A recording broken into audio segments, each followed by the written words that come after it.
Alam mo eh. Sabi ko kay Cecily, pengen na bang cucumber, pakislice mo. Lalagay ko lang sa mata ko. Bakit tita, kulang ka na naman sa tulog? Sabi ko. Nung ilalagay ko, may naramdaman akong iba, nakalimutan ko. Nagkaroon ako nagpa-laser surgery ako, baka hindi pa pwede.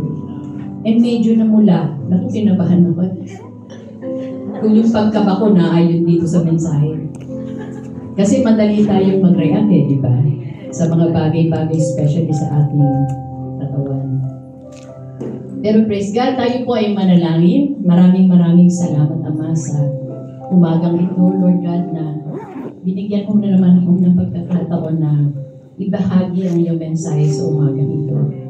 Dalangin ko nga, Ama, na itago mo po ako sa iyong mga pakpak na as I relay your message, O God, na ikaw makita, ikaw maluwalhati, ikaw may taas. At nagpapasalamat din po ako kagaya po ng aming inawit sa kapangyarihan ng iyong pag-ibig na patuloy na nagbubuklod sa bawat isa sa amin, O God, na may isang layunin ang maitaas ka, mapurihan ka, sambahin ka, at bigyan ka ng kaluwalhatian. Maraming salamat, Ama, sa lahat. In Jesus' name. Amen and amen. Tayo po ay magbabalik tanaw lamang muna sa mga pangyayari ng mga nakaraang taon. At ito ay naniniwala ako na walang sino man ang makakalimot dito. Ang tinutukoy ko dito ay yung virus na kumalat. Nag-umpisa to ng late ng December 2019 at nagwakas ng 2022.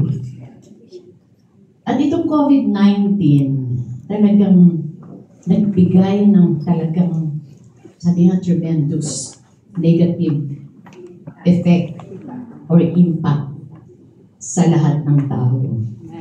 Siguro yung mga babies hindi naramdaman to. Pero ang mga ina, ang mga magulang, hindi lamang para sa kanila, kundi para na rin sa mga bata.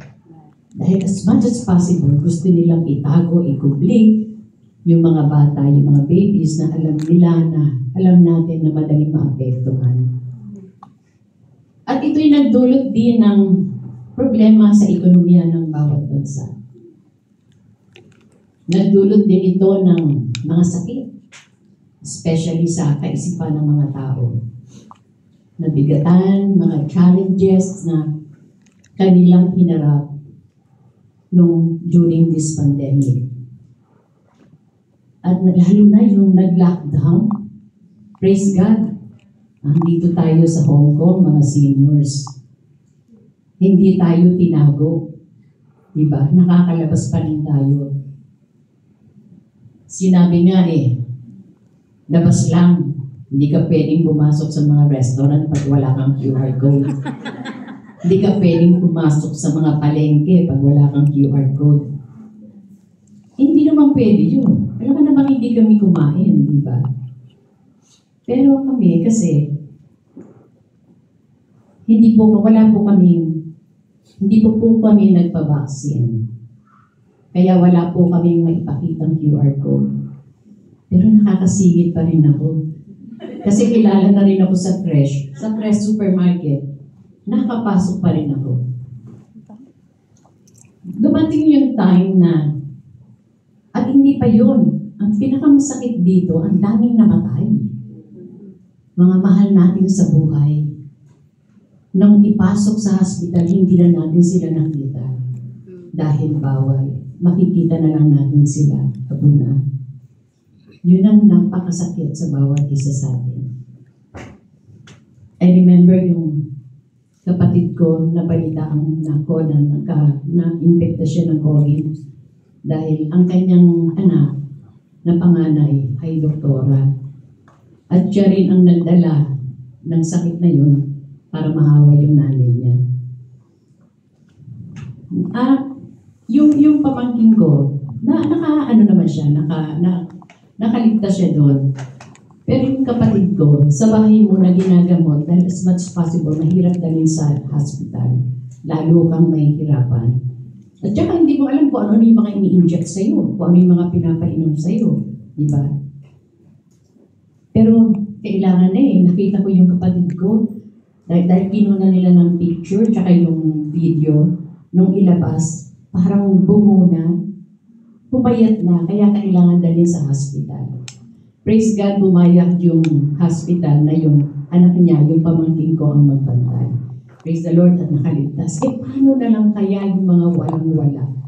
Paano na kaya yung walang source na parang baliwala na? Hanggang talagang marami nang namamatay. Praise God, natapos ang pandemic, pero nag-iwan pa rin ito ng bundok.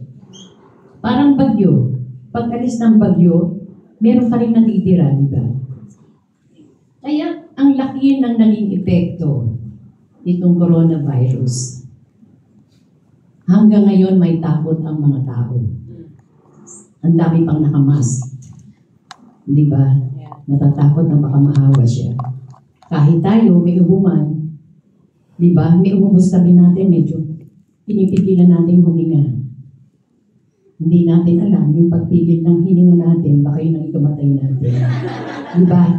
Yun ang nangyayari minsan, parang habang umuubo, habang nag-hatching, hindi tayo humihinga dahil parang hindi natin malasak yung virus. Kahit minsan tayo naman, umuubo din tayo, kaya hindi na tayo na-offend pag kahit yung mga iba nagtatakot din ng kasi ganun din tayo. Ang laki ng iniwan na negative na dito ng corona. Ang alam ko kasi sa corona, pangalan siya ng isang beer. Diba? Corona.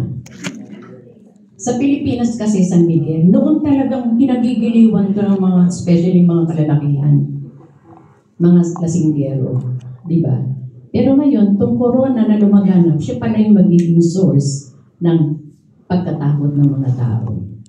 Diba? Nakuha niyo po. Tunay nga na we live in a very difficult period of time. And there are many people who are living in anxiety, stress, and burden. And I want to share a short message sa umagang ito, focusing on God's faithfulness in times of uncertainty and trouble that be comforting to anyone, especially sa mga panahon kung saan tayo nandun ngayon. God's promises remains steadfast. At sa mga promises na to, pinoprovide niya ang kalakasan, ang pag-asa sa bawat isa sa atin, na luman ang dumating sa buhay natin. Lagi nating iisipin na meron tayong, sabi ko nga, ang pangalan ng iglesia, Jesus Christ, the hope of glory. Diba? Na meron tayong buhay na pag-asa na sinasandalan. Amen? And this is also to encourage everyone na tayo magtiwala sa plano ng Diyos at makahanap tayo ng kapahingahan. Especially when we feel weary and burdened. At ito ay makikita natin sa Matthew 11 verse 20. Alam niyo na po ito. Sabi po dito, "Come to me, all who labor and are heavy laden, and I will give you rest." Sabi ng Panginoon, lumapit kayo sa akin, kayong lahat na nahihirapan at lubhang nabibigatan sa inyong pasanin, at kayo'y bibigyan ko ng kapahingahan. Amen. Siguro may mga nagsasabi dito, kita ko alam ko na naman yan, noon pa. Kahit ako, alam ko noon pa. Pero dumadating ang time na nakakalimutan natin itong sinabi ng Panginoon. Dahil sa iba tayo nakafocus. Nakafocus tayo sa sarili natin. Sa sarili nating gawain. Amen? Na tayo lang ang makakapagbigay ng kapahingahan sa sarili natin. Yun ang nasa isip natin. Sabi ko nga kanina, we live in a difficult time. nasa ating sitwasyon ngayon ay tunay na nakakapangina. Nakapangina ng kalooban natin sa ating mga nakikita sa kapaligiran. Hindi lamang sa sarili nating pamilya, sa mga kapitbahay natin, sa mga kaibigan natin, naapektuhan tayo, di ba? Ngunit nakakalimutan natin sa mga sitwasyon na to, meron isang Diyos na nagbibigay sa atin ng kasagutan sa bawat bagay na nararanasan natin. Na nagbibigay ng kalutasan sa mga problema natin na nakapagpapaligaya sa atin kapag tayo nalulungkot.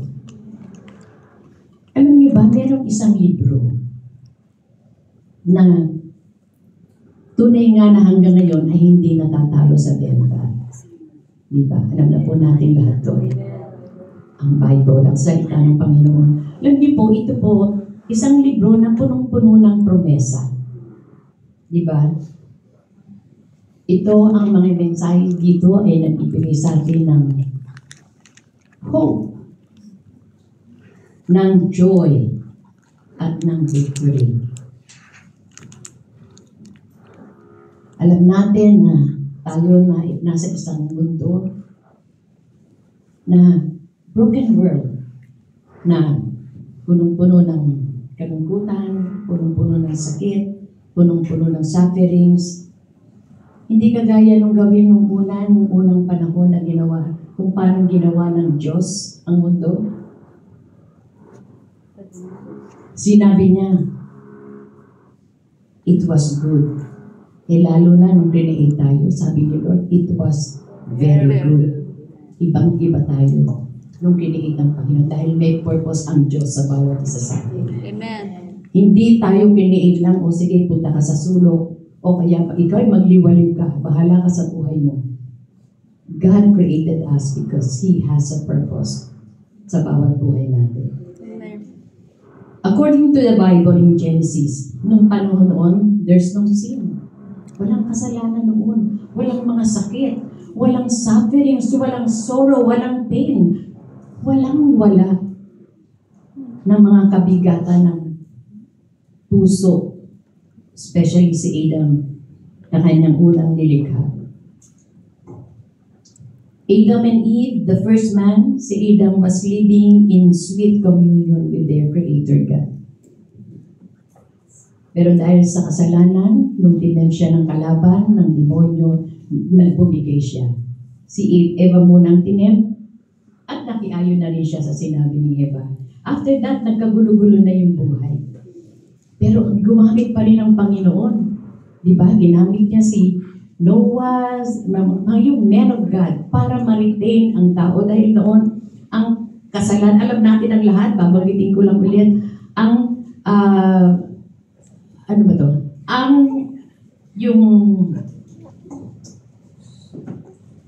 The wages of sin is death.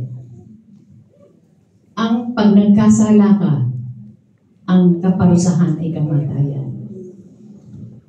Hindi inalaw ni Lord yun because He has a purpose. To the extent na pinadala niya ang kanyang kaisa-isang anak na si Kristo Jesus na siyang para mamatay para sa atin. Life is full of demand. It's because of, sa panahon na yun, ang dami nang nangyayari sa mundo. Kaya kung titignan natin ang buhay natin, actually napakasimple lang ng buhay. Pero but because yung mga nangyayari ngayon sa kapaligiran, nagkakaroon tayo. Sabi ka noon, ang tanim, hindi problema ang kakainin. Di ba? Magtanim ka lang, andyan na.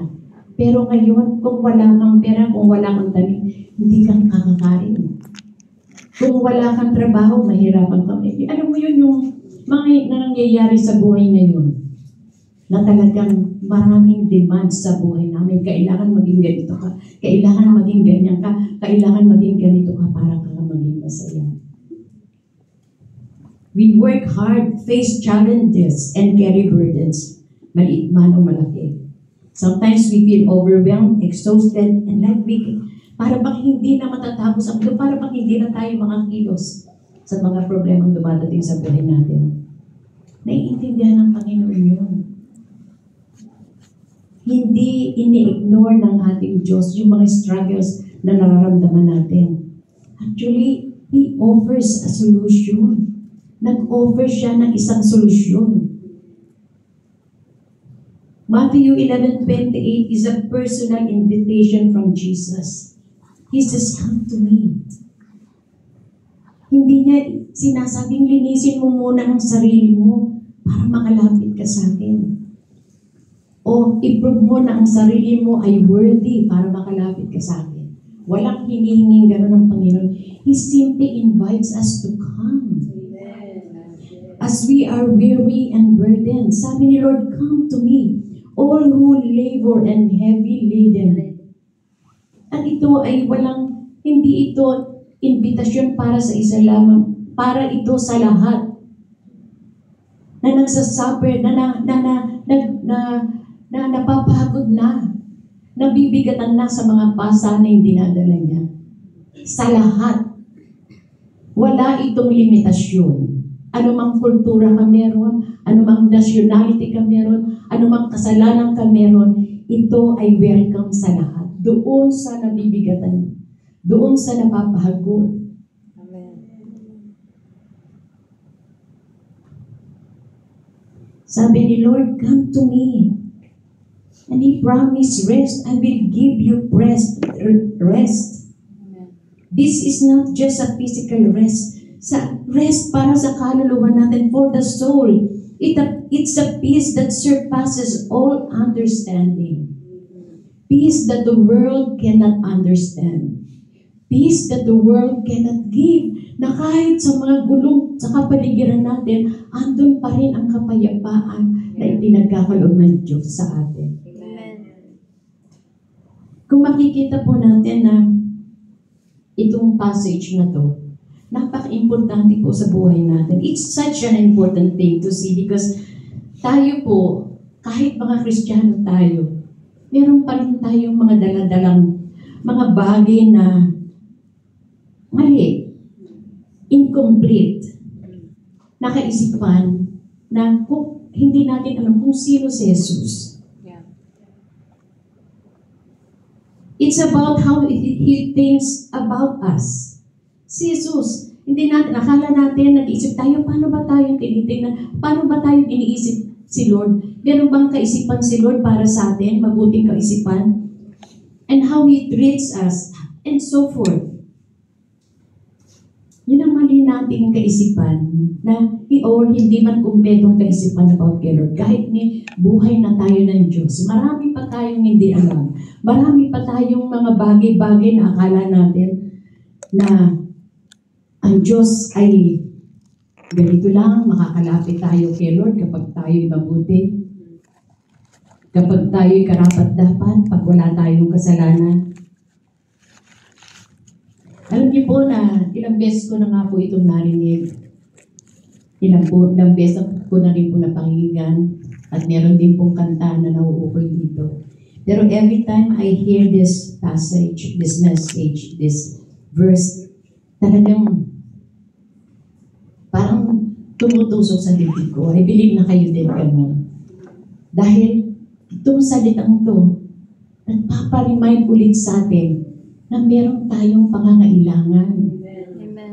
Kailangan natin ang grasya, ang biyaya at awa ng Diyos. Amen. Dahil hindi tayo mabubuhay sa mundong ito, in this broken world, na wala ang biyaya at awa ng Diyos sa bawat isa sa atin. Sabi ni Lord, "Come." Sabi nga minsan nakikita natin sa labas, okay, everything is okay. But let's be honest, deep inside us, there's a burden in your heart. Kasi madali tayo makapag-plastic Yeah. Pero sa Panginoon, we cannot hide anything from God. Alam niya tayo mula sa ating ulo hanggang sa talampakan ng ating mga paa. Amen? This is an invitation from Jesus. Come to me, all who labor and are heavy laden and I will give you rest. Kumapit kayo sa akin. Kayong lahat na nahihirapan. Tayong lahat na nahihirapan at nabibigatan sa inyong pasanin. At kayo'y bibigyan ko ng kapahingahan. Itong sinabi ng Diyos na sa verse na ito, hindi niya lang sinabi, oy, lumapit ka dito.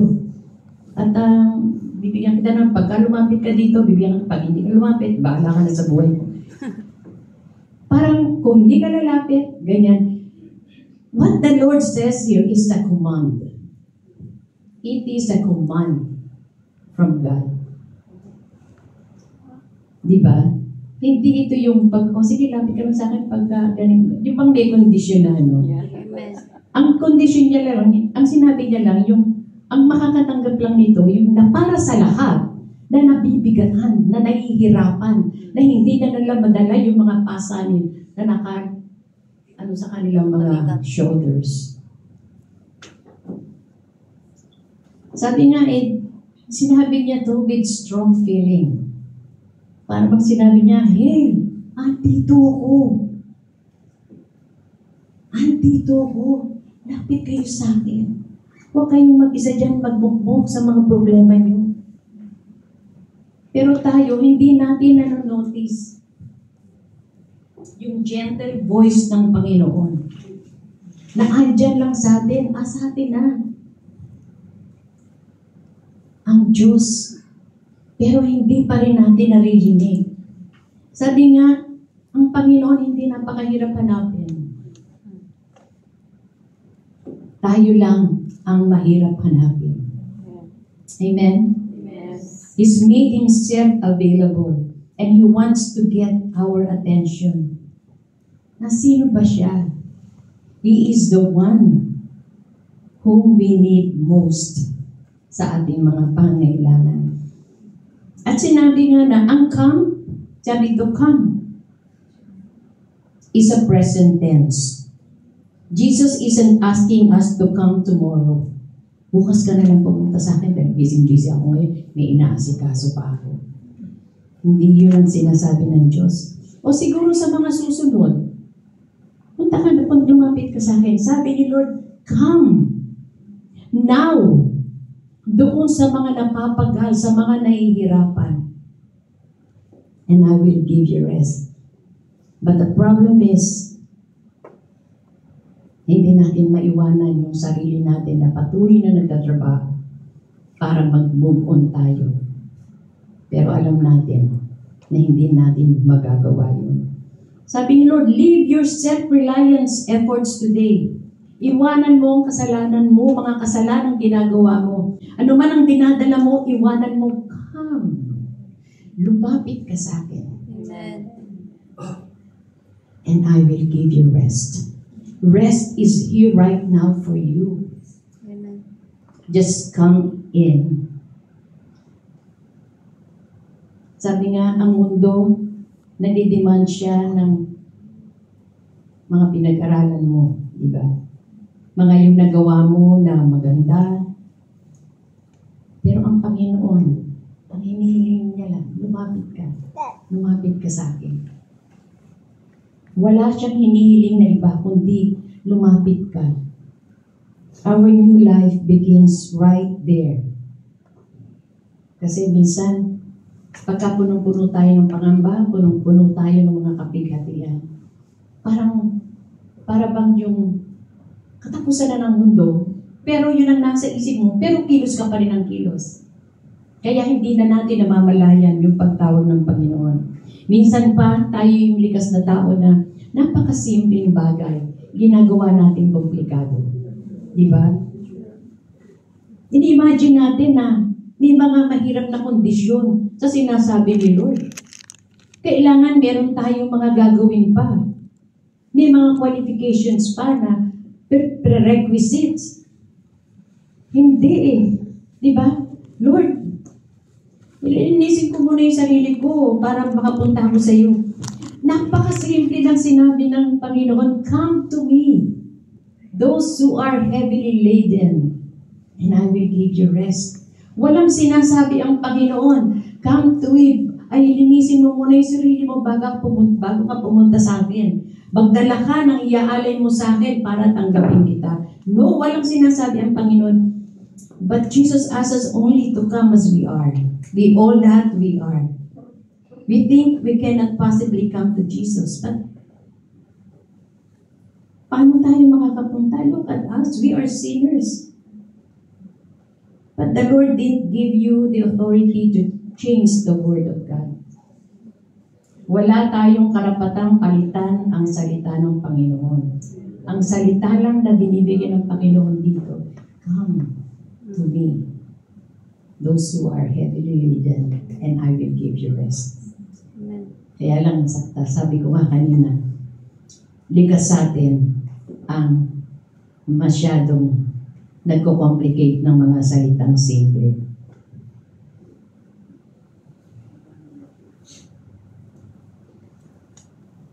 What does Jesus say? Come to me, all. Jesus uses a word here big enough to include every type of sinner in the world. Kahit ikaw ang pinakamasama dito sa mundo, kasama ka doon sa all. Kahit ikaw ang nag-iisang talagang malaking-malaki ang problema, kasama ka doon sa all. The gospel Jesus brings is a worldwide invitation. Wala itong limit. Sabi ko nga kanina, nabanggit ko kanina. It has no cultural limits or nationality. Kung anumang nationality ka, anumang kasalanan mo, ito ay open. Kasama ka dun sa all. At ang qualification lang na sinasabi ng Panginoon dito, to all who labor and are heavily laden. Minsan kasi, patuloy tayo nagtatrabaho, pinapagod na natin ang sarili natin hanggang sa kamatayan para lang ma-fix natin yung sarili natin. We do something na alam natin hindi natin makontrol.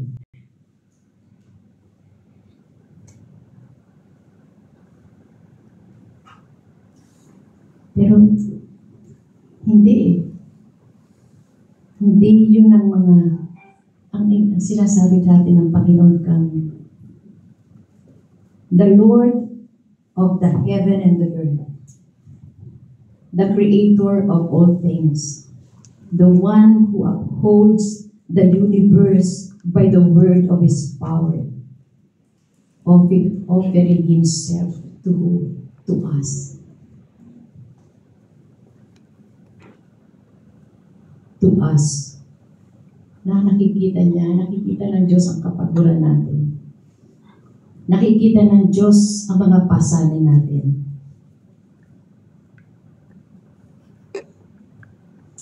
Actually, ang Diyos, pwede siyang pumunta doon sa mga taong wala ng problema, yung mga makapangyarihan.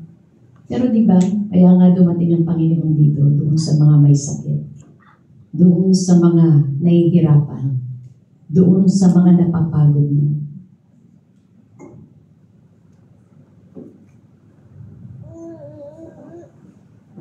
Kaya na nga, dahil sa kabisihan natin, paghahanap ng solusyon sa mga nararanasan natin, hindi man lang tayo mag-slow down para makita natin, madinig natin, ano bang sinasabi ng Diyos sa bawat isa sa atin.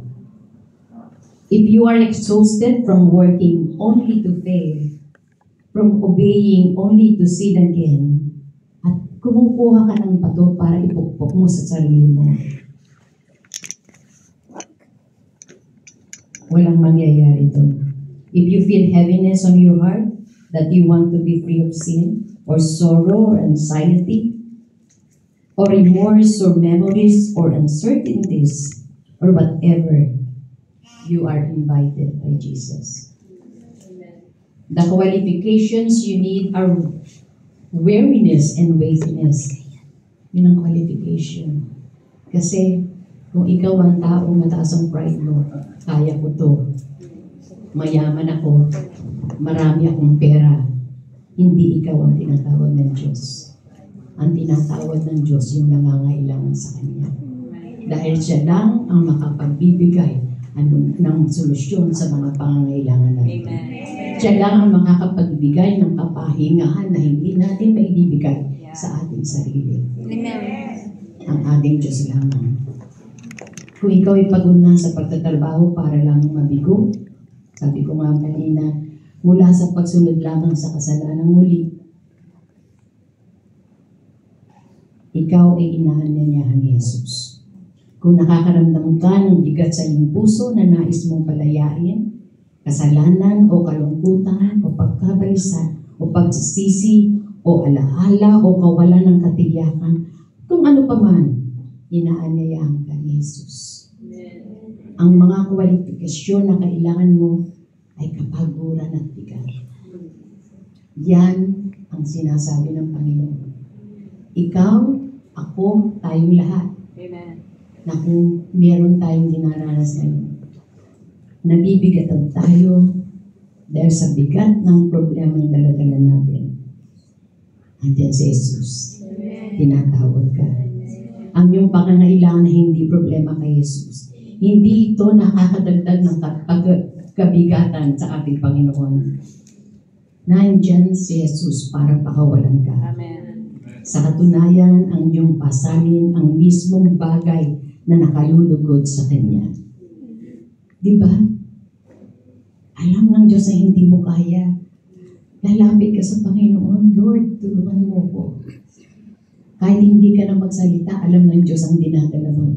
Ang maganda doon, lumapit ka sa Kanya, nagtiwala ka sa Kanya, nanampalataya ka sa Kanya niya na siya lang ang makapagbibigay ng kapahingahan na hinahanap. Amen. Hinahanap natin lahat. Amen.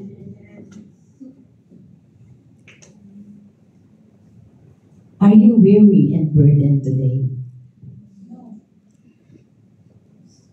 Are you weary and burdened today? No. Praise the Lord. Wala kayo. Praise the Lord. Praise the Lord. Nani anuman, wala ka pang dinadala? Ay, sorry. Ikaw ang tinatawag ng Panginoon. You're not qualified. You're not qualified. Sabihin, alam ng Diyos. Yeah, amen. There is something in you na nakapagbibigay sa iyo ng kalungkutan. Hindi man natin ito maisiwala. Alam ng Diyos kung ano yan. Jesus offers the rest. Come to Him. Carry your burdens. Learn from Him and find the true peace that only He can provide.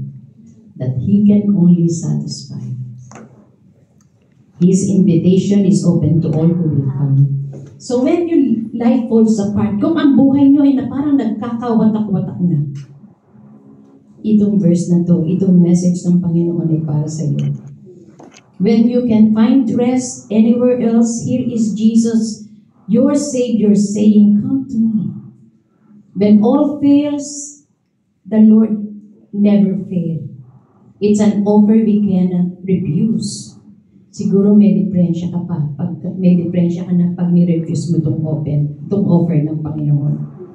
All He's asking is for us to come. Huwag na tayong takbo ng takbo kung saan-saan.